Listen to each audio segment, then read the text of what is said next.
Welcome back to the show, everybody. Good to have you back again. Dana and I are on a roll.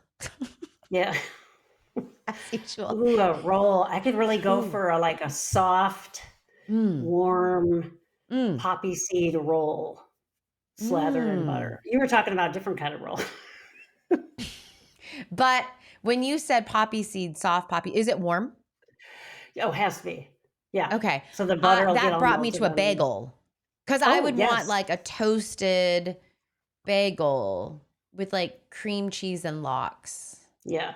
Tomatoes and onions, which would then bring me to like what kind of coffee like I'm going to have with it. Yep. You see? So this is a great example of is masking always bad? And it isn't. Yeah.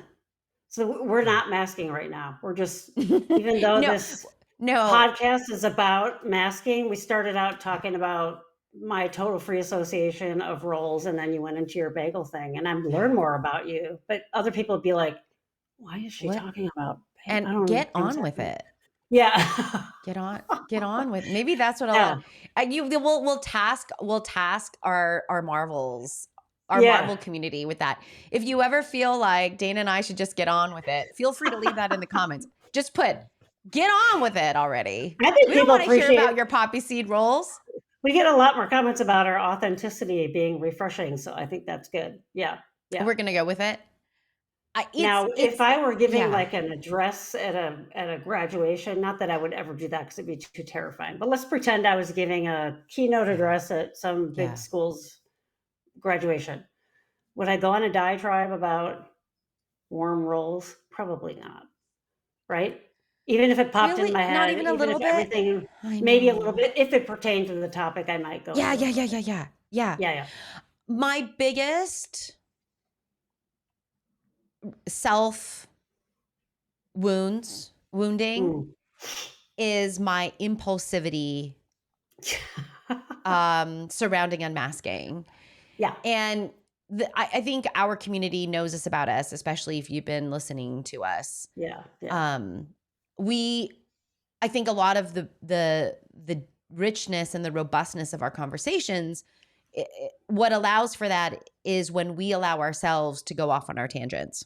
Yeah. And then, there's a real cool dynamic synergistic thing that happens, right? Yeah. Because now we've got a platter of like bread. Hello. Yummy, yum. But a lot of times, and I just shared with Dana actually before we hit the record button, when I unmasked a little bit in a very large IEP meeting that I was at because I was upset about what how a team member sees this young person in a very non-neuroaffirming way. And actually, I think harmful because it's trickling down into what the one-on-one support is doing because that's their immediate supervisor, that I unmasked. And I didn't unmask all the way, but I those are moments where I go, the meeting will be done. I'll exit the meeting and go, oh, Gwen, did you have to do that? I can't tell you how many times I've been kicked under a table by an attorney or where I might get looked at because I'm like, And it's funny because that's that balance of professionalism, which old school psych grad school is like, psychologists have to be very serious people. We can't have any fun. You can't don't take, right? Plus at that time that I was being trained, it was like, you're a woman, you're Asian, like you just better get it together. And you better don't tell them anything about yourself. Don't be human. Just be this blank slate. Yeah. If you really want anyone to take you seriously, this is how you're going to act. And it's so far away from who I am authentically. Yeah, that's right. That it really wasn't till I started to be okay with letting parts of myself into my work and letting parts of myself into, thoughtfully and carefully, obviously, but into my presentations, Yeah. it's Yeah. just kind of, it comes more naturally for me. And so I am definitely not for everybody Yeah. because I'm a little off the cuff. I'm a little bit Yeah. wonky. I can really, but it really allows me to also see things Yeah, that exactly, and be more I, authentic, but yeah, yeah. It's a really hard conundrum because sometimes you have to mask.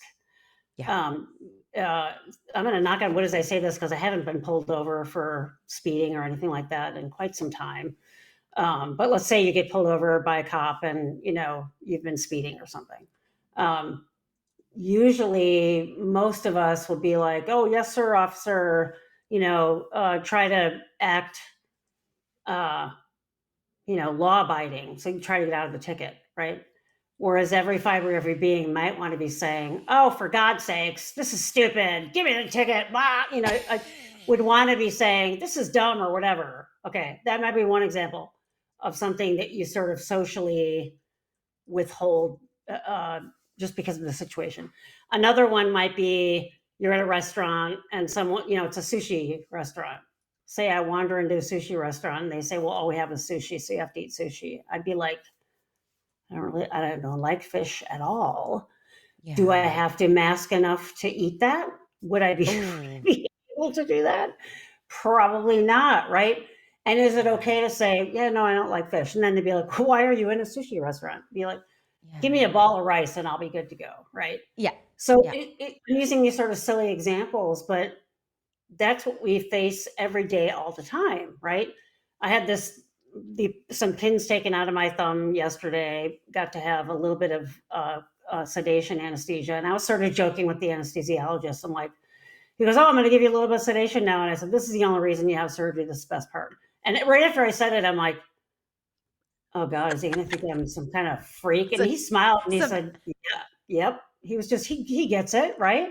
right. Because you're scared and you don't want to feel pain. It's like, give me the good stuff. But then I could have gone on and on and on and on about what Yeah. my brain would associate with sedation or whatever, Yeah. but I don't. Would I want to if I could just do it? Sure. But I've also learned over time that people don't necessarily want all that. But like if it's a subject we're really excited about, how do you find the go between metering yourself because you don't want to say all that stuff and what you were talking about, which is I have a awareness of myself where I want to be advocating for clients, I want to be genuine, I want to use my knowledge base to do whatever. Those are all really Mm. important things, but it's a far cry from how we were socialized in our grad programs, which is Yep. you don't challenge authority, you go with the status quo or whatever that is. And that's a lot of development and a lot of soul searching and a lot of give and take and trial to get to where you are, to where you can even say and unmask in front of this person and say, basically, "I disagree with what you're saying. And here's an Yeah. example of why I disagree with what you're saying." And sometimes those are hills that you should die on, right? But Yeah. it's really hard to know when that's okay. I've done that at work too with coworkers where I've just said, and usually has to do with things like you're talking about, which is I have to absolutely confront this ableism, or I can't bite my tongue any longer because of something like that going on. And I'll even say I can't stay silent anymore, and then I'll say what I'm saying. But that's also I didn't do a lot of that like when I first started working there because I didn't know the people, so there Yep. was more holding. So there's so much that goes into that, but I think masking sometimes is necessary, but it's also really hard when you unmask. When is it okay? Or like what you did, and then you sit there the whole time thinking, "Oh my God, was that okay?" Uh-huh. And spinning your wheels like, oh my God, are they going to think I'm crazy? Or are they going to say, "Oh, Gwen, she's a problem," or what's going to happen now as a result of Yeah. this being genuine or you Yeah. could say unmasking, right? It's really Yeah. complicated and can be incredibly scary. It is because there's a vulnerability Yep. to it, Yep. and we Yep. shouldn't be vulnerable in unsafe environments.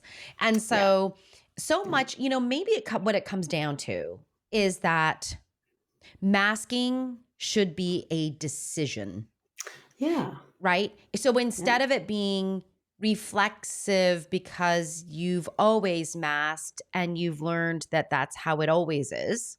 Yeah. Yeah. Right? This idea of, no, I know myself. I know what environments where I can be myself or what degree of that. This is a continuum, obviously. This is not Right. an all or Right. nothing Yep. thing. And I choose to Yeah. mask in these situations. I'm going to need to mask in when I give testimony. That's probably the only time where you'll see me the most. Oh yeah, like in court. Yeah. Oh yeah, heavily masking, which is probably why I testimony. hate it so much. Yeah. I know, me too. I'm very locked down in testimony. Because I can't do the things that make it relatable to people.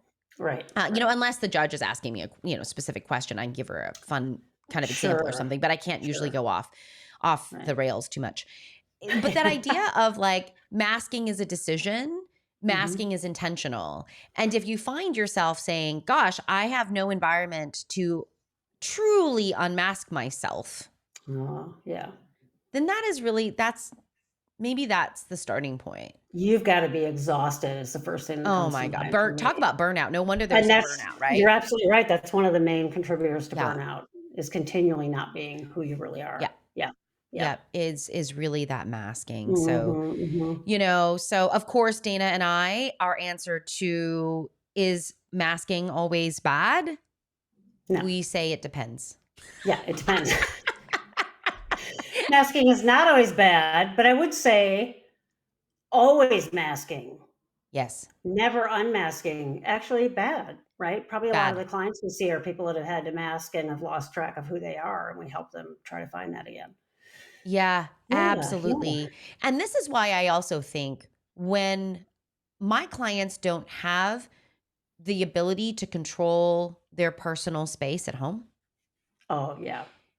It's a problem. Like, it's the first thing that I lock down, which is protect that personal space in your own home. If you can, that's not always possible. But I just find like that becomes a sanctuary because so often we talk about hustle and we don't talk about rest and recovery enough. And so my upbringing was so messed up. I've alluded to it here, but one of the things my parents did well, there were more than one. We had our bedrooms and that was our sanctuary. They never came in there. And in hindsight, it's like, that's great. That was great. We had that. If you were in your room, that was it. You just didn't get infringed upon, which was awesome.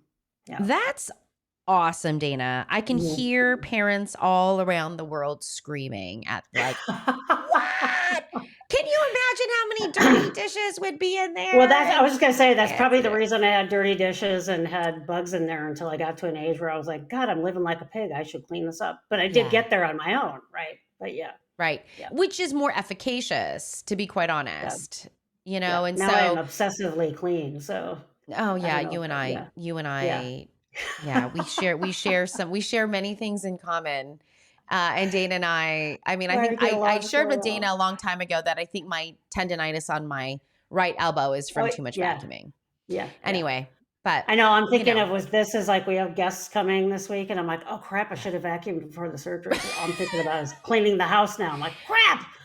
Well, at least you have a vacuum on the top floor. Pristine. You don't. Say it's fine if it's not pristine. That's right, and they're your friends. It's okay. That's unmasking for me. That is I know. I hear you.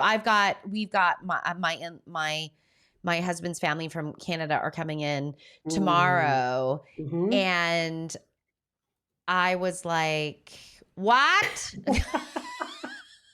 Crap, now I have to clean the house too. I might have been up at 4 a.m. and gotten a text from my neighbor saying, WTF. You can hear the vacuum. Trying to sleep over here. Oh, God. My bad. Yeah. I love that we can give examples of all this. Because that's like a level of, you could say, unmasking or masking, depending on what way you're looking at it. So it's complicated. Yeah. It's complicated. It depends. It's masking complicated. Can be good and unmasking can be really good too. Yeah. Yeah. That's the takeaway. All right, everyone. I will say I do hope that you have a place where you can be unmasked. Absolutely. For a good amount of time in your day, a necessary amount of time in your day where you can get your bearings back and refill that tank go out Absolutely. into that big bad world again. All right, everyone. Be good to you. We'll see you in the next Bye, episode. Bye. everybody.